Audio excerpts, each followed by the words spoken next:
आषाढ़ मास के कृष्ण पक्ष की योगिनी एकादशी का महात्म्य और व्रत कथा। एक बार राजा युधिष्ठिर ने भगवान श्री कृष्ण से पूछा, वासुदेव, आषाढ़ मास के कृष्ण पक्ष में जो एकादशी होती है उसका क्या नाम है? कृपया उसका वर्णन कीजिए।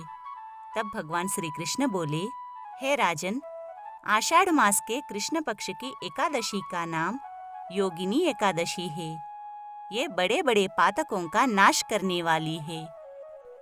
संसार सागर में डूबे हुए प्राणियों के लिए ये सनातन नौका के समान है। तीनों लोकों में ये सारभूत व्रत है। अलकापुरी में राजाधिराज कुबेर रहते हैं। वे सदा भगवान शिव की भक्ति में तत्पर रहने वाले हैं। उनके हेममाली नाम वाला एक यक्ष सेवक था जो पूजा के लिए फूल लाया करता था। हेममाली की पत्नी बड़ी सुंदरी थी। उसका नाम विशालाक्षी था। वह यक्ष कामपाश में आबद्ध होकर सदा अपनी पत्नी में आसक्त रहता था।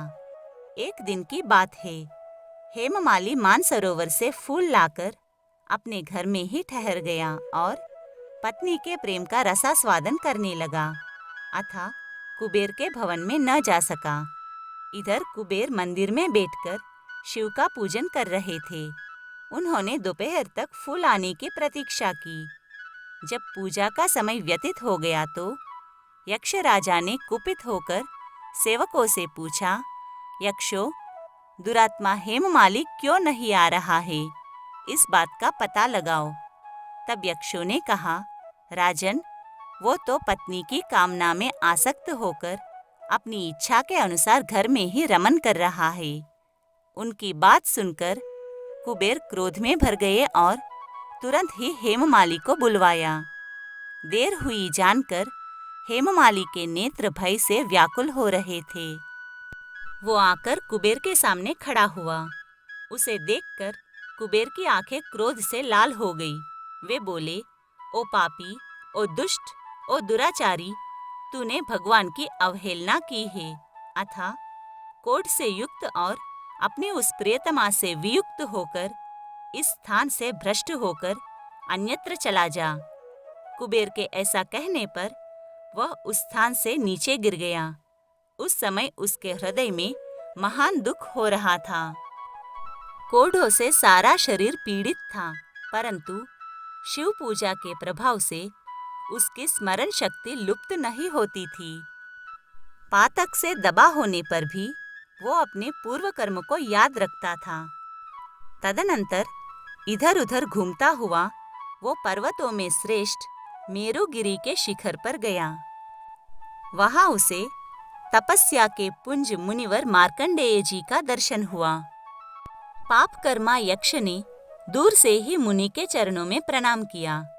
मुनिवर मार्कंडेय ने उसे भय से कांपते देख परोपकार की इच्छा से निकट बुलाकर कहा, तुझे कोढ़ के रोग ने कैसे दबा लिया? तू क्यों इतना अधिक निंदनीय जान पड़ता है? तब वो यक्ष बोला, मुने, मैं कुबेर का अनुचर हूँ। मेरा नाम हेममाली है। मैं प्रतिदिन मानसरोवर से फूल ले आकर शिव पूजा के समय कुबेर को दिया करता था। एक दिन पत्नी सहवास के सुख में फंस जाने के कारण मुझे समय का ज्ञान ही नहीं रहा, अतः राजाधिराज कुबेर ने कुपित होकर मुझे शाप दे दिया, जिससे मैं कोढ़ से आक्रांत होकर अपनी प्रियतमा से बिछड़ गया। मुनिश्रेष्ठ, इस समय किसी शुभ कर्म के प्रभाव से मैं आपके निकट आ पहुंचा हूँ। संतों का चित्त स्वभावतः परोपकार में लगा रहता है।